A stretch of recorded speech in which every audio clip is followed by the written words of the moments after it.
আসলে আসলে বলে কি বুঝাবো বুঝতেছি না। আমরা আসলে একজনকে নিয়েছি আমাদের সাথে, কিন্তু অনেক মানুষ হেঁটে যাচ্ছে। পুরা মেন রোডের আপনার অবস্থা দেখেন এখন, বর্তমান অবস্থা খুব ভয়ঙ্কর অবস্থা। ফেনি ভালো নেই এক কথা। এখন আল্লাহর কাছে আপনারা দোয়া করেন যেন এই বন্যার পানিগুলা যেন আল্লাহ তাআলা কিছুটা হলে কমিয়ে দেয়। মেন রোডের অবস্থা এটা হচ্ছে যে ফেনী লালপোলের যে মহাসড়কটি রয়েছে ফেনী চট্টগ্রামের, ওই মহাসড়কের অবস্থা। তো আসলে অনেকে হেঁটে হেঁটে যাচ্ছে, অনেক অনেক খারাপ অবস্থা।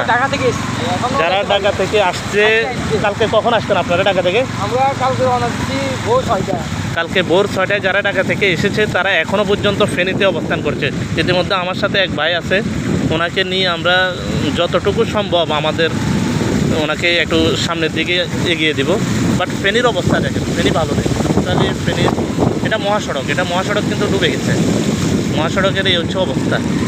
ফেনীর নিচতলা যেগুলো এগুলো সম্পূর্ণ ডুবে গেছে, নিচতলা ডুবে গেছে। আর আমরা আকাশে হেলিকপ্টার দেখতে পাচ্ছি যে উদ্ধার অভিযানে সেনাবাহিনী কর্মরত রয়েছে। অনেক মানুষ হেঁটে যাচ্ছে। আর কী অবস্থা! আমি গতকাল রাতে 12:30টার সময় দেখেছিলাম অনেক মানুষ, সবাই ঢাকা কুমিল্লা থেকে যারা এসছে তারাই বিপদে পড়ে গেছে। এটা মহাসড়কের অবস্থা দেখেন। আমরা বাইক নিয়ে যাচ্ছি, অনেক কষ্ট করে যাচ্ছি, স্টার্ট বন্ধ করা যাবে না, বাইক নিয়ে যাচ্ছি, বাট অবস্থা খুবই খারাপ, ভয়ঙ্কর অবস্থা। আর এই পাশের মানুষগুলো হচ্ছে যে হেঁটে যাচ্ছে সবাই। ফেনীর অবস্থা দেখেন আপনারা, এখানে আসলে না আসলে বোঝা যায় না। ফেনীর নিচ তলাগুলো সম্পূর্ণ ডোবা, আর যেগুলা শহর থেকে একটু নিচু ওইগুলো দোতলা পর্যন্ত পানি উঠে গেছে। আমরা কি যাইতে পারুন নাকি? এটা হচ্ছে ফেনী লালপুলের, স্টার্ট বন্ধ করা যাবে না। এটা ফেনী লালপুর রোড, এটা হাইওয়ের অবস্থা এই অবস্থায়। আল্লাহ সবাই হেফাজত করুন, খুব ভয়ঙ্কর অবস্থা।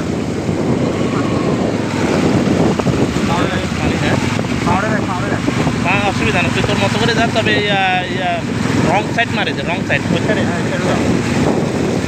অর্থাৎ রাস্তার যে বাম সাইড রয়েছে, এই রাস্তার বাম সাইড পুরোটা পানির নিচে, ডান সাইডে পানি নেই। যেহেতু রাস্তার এখান দিয়ে আইল্যান্ড বলা হয় বা বাঁধ যেটা বলা হয়, ওটার কারণে পানিগুলো যাচ্ছে না ওই সাইডে। বাট ফেনী পাশে টোটালি ভালো নেই। যে যার অবস্থান থেকে দোয়া করুন, যারা শহর থেকে আসতে চাচ্ছেন, হুজুগের যে মানসিকতা নিয়ে আপনারা আসবেন, ওই মানসিকতাটা নিয়ে আসবেন না। এক্সপার্ট যারা তারা আসুন, এক্সপার্টরা আসুন। বাট যারা সাঁতার জানেন না, দয়া করে কেউ আসবেন না। বিশেষ করে নারীদেরকে বলছি, আপনারা আসবেন না। কালকে দেখেছি ঢাকা থেকে আমার সাথে একদল এসেছিলো, তার ভিতরে নারী ছিল, ওনারা এসে ফেনীতে আটকা পড়েছিল। পরে আমি কোনোভাবে, আমার এক পরিচিত লোক ছিল, ওনার মাধ্যমে ওনাদেরকে রাত্রে থাকার ব্যবস্থা করে দিয়েছে। আপনারা দয়া করে নারীরা আসবেন না। বিশেষ করে নারী, শিশু এবং বৃদ্ধদেরকে কোনোভাবে আপনারা এখন নিয়ে আসবেন না, আর এটা হচ্ছে লালপুলের মেন রাস্তার অবস্থা। আসলে খুব ভয়ঙ্কর অবস্থা। আমরা যে অবস্থার মধ্যে দিয়ে যাচ্ছে, আল্লাহ সবাইকে হেফাজত করুক। আমি আবারও বলছি, যারা এক্সপার্ট তারা আসুন, অন্যথায় কেউ আসবেন না।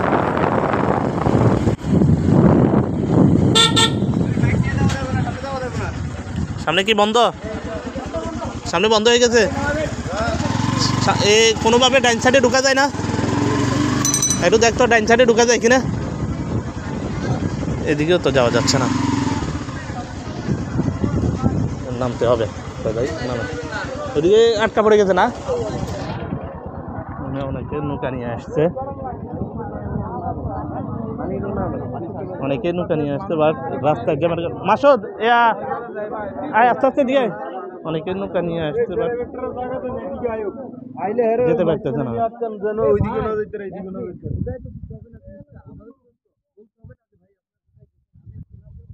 এখানে নৌকা নিয়ে অনেকে আসছে, বাট কেউ সামনের দিকে যেতে পারছে না।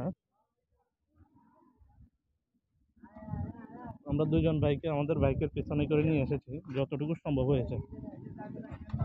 আচ্ছা, আমরা ওই রং সাইড ম্যাচ করবো। অনেকে ঘুমিয়ে পড়েছে রাত্রে থেকে, এখানে কালকে থেকে অনেকে ট্রাকের